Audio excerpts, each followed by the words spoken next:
Welcome to the world of Arogya, the all-in-one hospital management solution. You can either download Arogya app from Play Store or App Store or use the Arogya portal provided to you with Arogya HMI. Hi all, in this section we will discuss stock keeping units, SKU, as well as purchase units, sales units and other related concepts. Let's start with some examples. A stock keeping unit is always connected to the unit master and we typically define it in terms of numbers or pieces. When it comes to purchase units, these can vary. For example, a purchase unit could be a bottle, a piece, or for tablets and capsules, it is usually defined as a strip.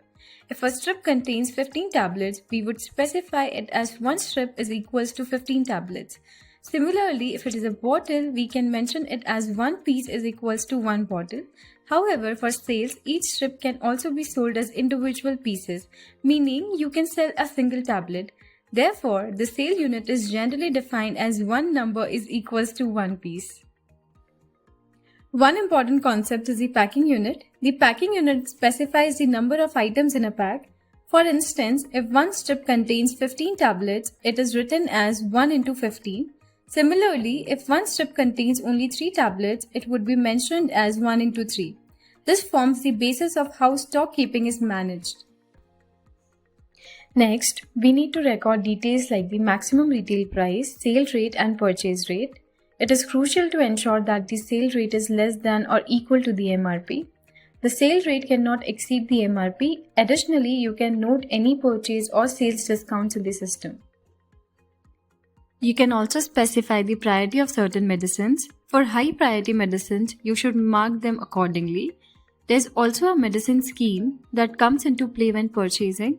For example, if you buy 10 strips of medicine and get 2 strips free, this would be noted as purchase scheme 10 plus 2.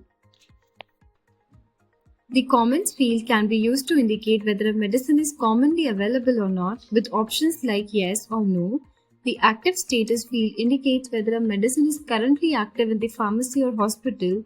If a medicine is no longer needed, its status can be marked as inactive. Similarly, sales schemes can be applied.